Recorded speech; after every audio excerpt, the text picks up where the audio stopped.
సర్వోన్నతుడైన యేసుక్రీస్తు నామమున మీ అందరికీ శుభోదయం. నేటి యొక్క మాట కీర్తన 62:5. నా ప్రాణమా దేవుణ్ణి నమ్ముకొని మౌనంగా నుండుము.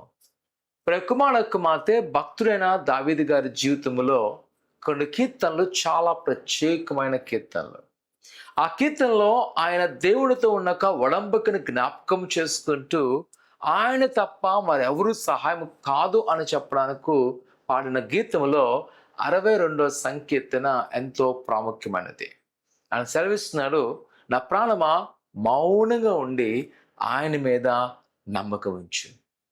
ఎంత ప్రోత్సాహకరమైన మాట అనగా, ఈ దినాల్లో దేవుడు వాగ్దానం నమ్ముతూ ఉంటాము, దేవుని యొక్క కార్యాలు మనం చూస్తూ ఉంటాము. కానీ మరొక వైపు అపవాది మనను ఆందోళన చేస్తుంటాడు, ఒత్తిడి కలిగిస్తుంటాడు. ఇది జరగదేమో అనే సందేహానికి ఇచ్చడం వలన మనకు అనిపిస్తుంటుంది ఇది అసాధ్యమని. కానీ అంటున్నా కదా, మౌనంగా ఉంది. కొన్నిసార్లు నిజమైన అప్రసంగమా, మౌనము దేవుని యొక్క సమాధానానికి ఒక చక్కని మార్గం. అందుకే అంటాడు, నీవే నా ఎత్తైన కోట, నా ఆశ్రయదుర్గము. 62వ సంకీర్తన అంతా చదివితే చాలా చక్కని ప్రోత్సాహకరమైన మాట.